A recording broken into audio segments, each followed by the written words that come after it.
મારો આખો પરિવાર ખૂબ મિસ કરે છે આને. ધ્યાનથી જો. છેલ્લે 4 દિવસ પહેલા અહીંયા દેખાઈ હતી આ જગ્યા ઉપર. એ કોઈક શરત જીતી ગઈ હતી અને બદલામાં એને કોઈક એક ગિફ્ટ આપી.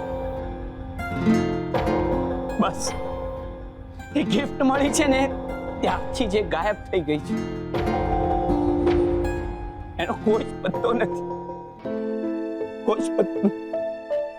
આ ચહેરાને છેલ્લા 4 દિવસથી ન તો કોઈએ જોયો છે, ન તો કોઈએ સાંભળ્યો છે કે ન તો એણે કોઈ સંદેશો મોકલ્યો છે. મારો આખો પરિવાર એને ખૂબ મિસ કરે છે. હેરાન પરેશાન થઈ ગયા છે બધા. કોઈએ ન તો ખાધું છે કે ન તો ઊંઘ આવે છે. આટલી બુદ્ધિશાળી છોકરીને કોણ ભોળવી શકે? હા, ક્યાં હશે? છેલ્લા 4 દિવસથી એને કઈ ખાધું હશે કે નહીં ખાધું હોય એ જ ખબર. બસ કર પાર્થ, બસ કર. દિશા, આખો પરિવાર તને ખૂબ મિસ કરે છે. તું ઘરે પાછી ક્યારે આવે?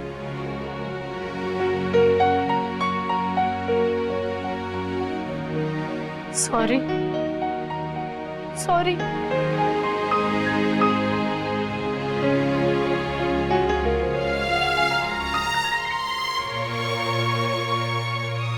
Sorry, sorry, sorry. તમને બધાને મારા કારણે બહુ જ હેરાનગતિ થઈને એ માટે આઈ એમ વેરી સોરી. અંકલ, આંટી, મારા કારણે તમે લોકો પણ બહુ જ હેરાન થયા ને. મેં બહુ જ હેરાન કર્યા બધાને. હું તમારા સૌની માફી માંગુ છું. મને માફ કરી દો પ્લીઝ. હા, હું આ ફોનમાં ભટકી ગઈ હતી. જાણે કે મારા ઉપર કોઈએ હિપ્નોટિઝમ કરી નાખ્યું હતું. ચારુ, થેન્ક યુ સો મચ. સારું થયું કે તે આ ફોન તોડી જ નાખ્યો, કારણ કે હિપ્નોટિઝમ માંથી બહાર આવવાનો બીજો કોઈ રસ્તો હતો જ નહીં. ને પાર્થ, તારો પણ ખૂબ ખૂબ આભાર કે પહેલા તો તે પ્રેમમાં મને આ ફોન ગિફ્ટ કર્યો, પણ પછી જ્યારે હું આ ફોનમાં ખોવાઈ ગઈ હતી ત્યારે તે મને આ ફોનમાંથી બહાર કાઢી મારી આંખો ખોલી આપી. Thank you so much Parth. હાશ, હવે હું તને થેન્ક યુ કહું છું દિશા. કેમ તું મને થેન્ક યુ કહે છે? તું મોબાઈલમાંથી રિટર્ન આવી ને તો અમારા બધાની જાન છૂટી. હા, પણ હું પણ સામેથી તને થેન્ક યુ કહું છું. હા પપ્પા, રિયલી વેરી સોરી. દિશા બેટા, આખરે તું સમજી ગઈ અને હોશમાં આવી એટલે ગંગા નાયા. હા દિશા, તે ઘણું સારું મિસ કર્યું છે. હા બેટા, મેં ખાસ તારા માટે છે ને મિમિક્રી કરી હતી અને મેં બહુ સરસ કરી હતી. હા દિશા, આજે હું બહુ જ ખુશ છું. માંગે એ આપવાના મૂડમાં છું. બોલ, તને શું જોઈએ છે? તું ડાઈ વાતો નહીં કર તો નહીં તો મને તારી સાથે ઝઘડો કરતા નહીં ફાવે. તારે મારી સાથે જેટલું લડવું હોય ને એટલું લડી લેજે, પણ એ પહેલા હું તને કંઈક આપવા માંગુ છું. આજો. High low mobile. પણ તે તો મોબાઈલ તોડી નાખ્યો તો ને. હવે આ મને એવું લાગે છે કે પાર્થ છે ને એક બીજો મોબાઈલ લઈને આવ્યો હશે અને એના પછી એને ચારુને કહ્યું હશે કે આ મોબાઈલ તોડી નાખ. અથવા તો ઈ મોબાઈલ છે ને ગુંદરથી ચોટાડી દીધો હશે. પેલી એ ઘડી મૂંગી મર અને તમે બધા શાંતિ રાખો. અમારી છોકરી ઉપર મને બરાબર વિશ્વાસ છે. એને છે ને આ કંઈક ભોળતો ફોન તોડી નાખ્યો છે. એકદમ કરેક્ટ બોલે પપ્પાજી. તારે રૂમમાંથી ભાગીને બહાર આવતી વખતે મેં તારો ફોન એક ડમી મોબાઈલ સાથે એક્સચેન્જ કરી નાખેલો. ચારુ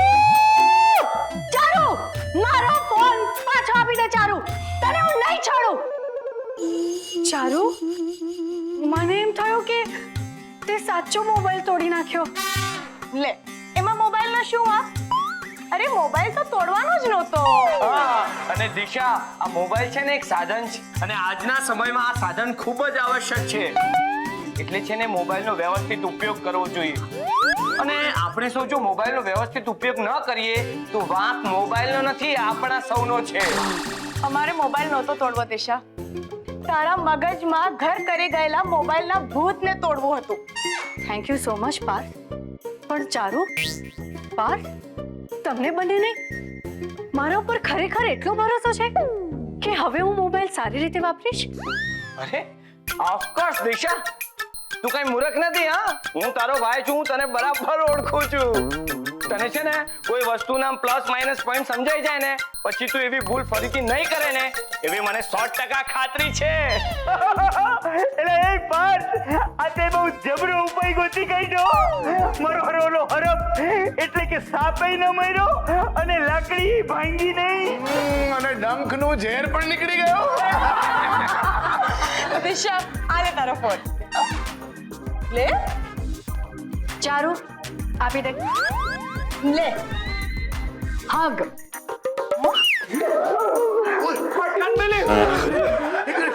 એની વેડ છૂટી પડી જાવ ને તો પૂર આવી જાય. બસ હા, હવે બહુ પ્રેમ થયો. ચાલ ફોન આપ. આલે તારો ફોન.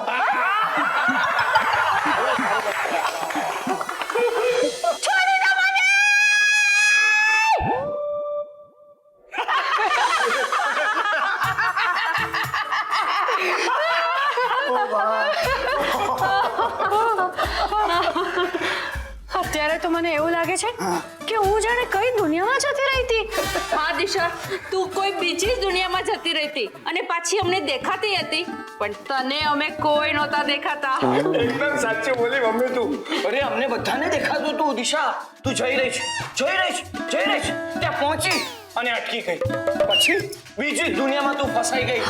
અમને બધાને તારા વિશે એક મિનિટની ખબર પડતી હતી, પણ તું આ તારા મોબાઈલમાં એવી ખોવાયેલી હતી ને કે આજુબાજુમાં અમે છીએ તને સમજાતું નતું. હા પાર્થ, અત્યારે કલ્પના કરતા મને ધ્રુજારી થાય છે.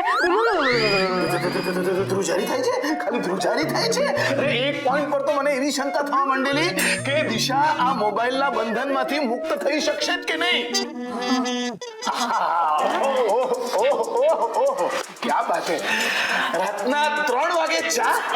એમ જોવા જાય તો રાતના 3 વાગે ગપ્પા પણ ન મારવાના હોય. આ વાત તે એકદમ બરાબર કરી ચારુ. બાકી આમ તો આપણા ઘરમાં જે સામાન્ય રીતે થતું હોય છે એ ક્યારેય નથી થતું. હા, અને જે સામાન્ય રીતે ન થવું જોઈએ એ તો બહુ સામાન્ય રીતે થાય છે.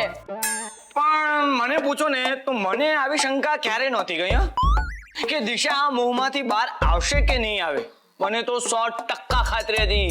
કેટલા ટકા? 100% ખાતરી હતી કે દિશા બહુ મજબૂત મનની છે. દિશા હારી જાય ને એ વાતમાં કોઈ દમ જ નથી. Thank you so much Parth. અત્યારે તો એ બધું વિચારતા જ મને ડર લાગી રહ્યો છે. જે પણ કંઈ થયું એનાથી વધારે ખરાબ બીજું શું હોઈ શકે? હે, ચા હોઈ શકે. શું થયું? હું હમણાં જ તો બોલી કે જે કંઈ પણ થયું એનાથી વધારે ખરાબ બીજું શું હોઈ શકે? તો ચા હોઈ શકે. ઇન શોર્ટ, ચા બહુ જ ખરાબ છે. ઓ એમ. ચાલ્યા કરે દિશા.